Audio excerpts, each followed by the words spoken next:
સુરતના કાપોદ્રામાં યુવકની હત્યાનો મામલો સામે આવ્યો છે। મોટરસાયકલ ઓવરટેક કરવા બાબતે થયેલ બોલાચાલીમાં હત્યા કરવામાં આવી હતી।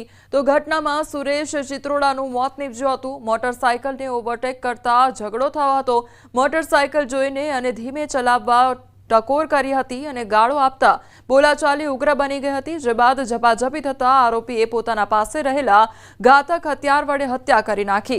ક્રાઇમ બ્રાન્ચે હત્યારા જયેશ રાકેશ પાટીલની ધરપકડ કરી વધુ તપાસ હાથ ધરી છે।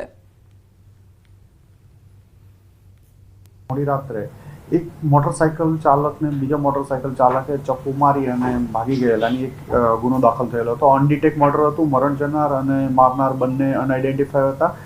સ્થળ ઉપર વિઝિટ કરી ક્રાઇમ બ્રાન્ચની ટીમ લોકલ પોલીસના વગેરે દ્વારા ખાતરી કરતા મરણ જનાર સુરેશ પ્રેમજીભાઈ ચિત્રોડા કરીને જે કાપોદ્રા વિસ્તારમાં જ રહે છે અને અંદાજે 40 વર્ષ જેટલી એની ઉંમર છે અને હીરા ઘસવાનો ધંધો કરતા હતા અને કોઈ અજાણ્યા ઈસમો મોટરસાયકલ લઈ અને મારીને નાસી ગયેલા હતા।